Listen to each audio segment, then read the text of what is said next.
Ang kabataan ang pag-asa ng ating bayan.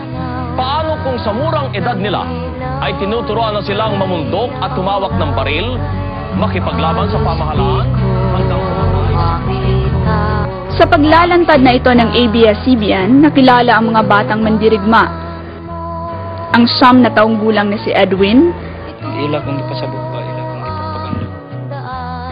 si Roger na mahilig makipagkaibigan, Basta meron kami ubanda. si Ariel na naghahanap ng katarungan, Sabi nila, tutulungan nila akong magiganti dun sa pulis na pumatay sa aking kapatid. Kaya sumali ako sa NPA. si Tess na isang mag-aaral, Noong bumaba ako, marami nagsasabi na papasok din sila sa NPA. Pero sabi ko sa kanila, wala kayong kinabukasan kung doon kayo. si Rene na nahihirapan sa buhay, Kahit ano kinakain, basta may makain lang. si Jo Marie na mahilig makipagsapalaran, Parang hindi ako matay. Ang mamatay, yung kalaban ko, patayin ko. Ano na sa isip ko? si Beloy na naghahanap ng pagbabago, Ang pamilya ko, matagal na kaming di nagkikita. Nagsawa na ako sa loob dahil puros kwento lang na mananalo kami. Naiisip ko, ba't hanggang ngayon ay wala pa rin nanalong revolusyon? si Ted na naghahanap ng magandang buhay, Nakita ko na wala kaming kabutihan na makuha sa NPA. Ang amin lang natutunan ay paggamit ng baril.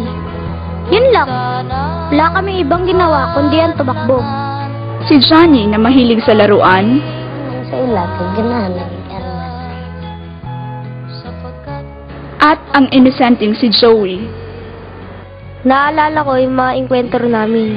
Yung barilan, hindi ako makatulog kasi yung aking napatay. Para bang nakikita ko yung taong napatay ko.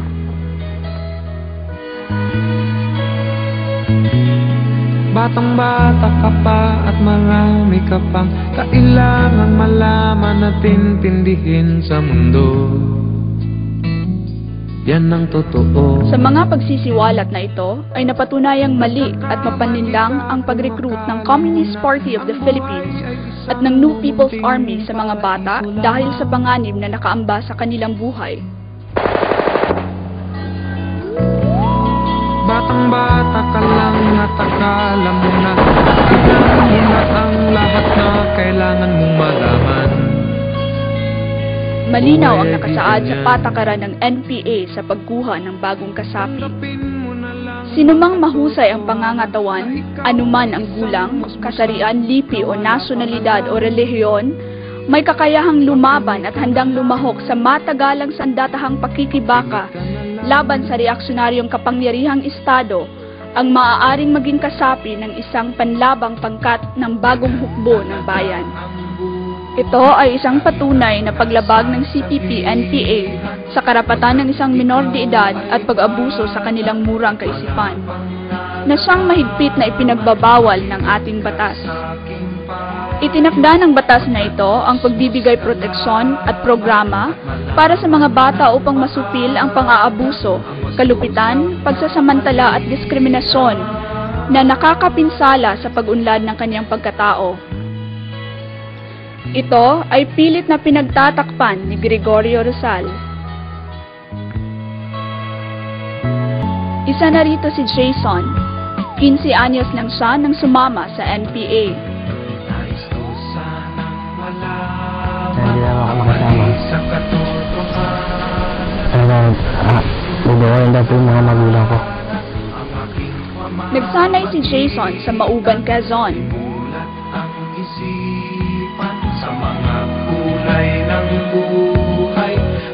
Sa pagkakahuli sa batang rebelde na si Edfo de la Cruz, ito ang naging pahayag ng isang kilalang mambabatas. Naagad din sinang-ayunan ng mga grupong kumakalaban sa pamahalaan. Hindi lingid sa lahat kung ano ang tunay na layunin ng mga tao at grupong ito.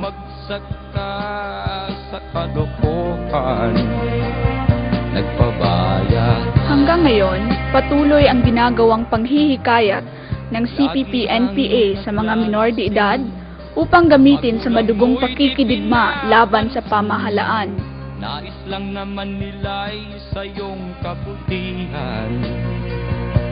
Magbago ka, magbago ka, magbago ka, magbago ka.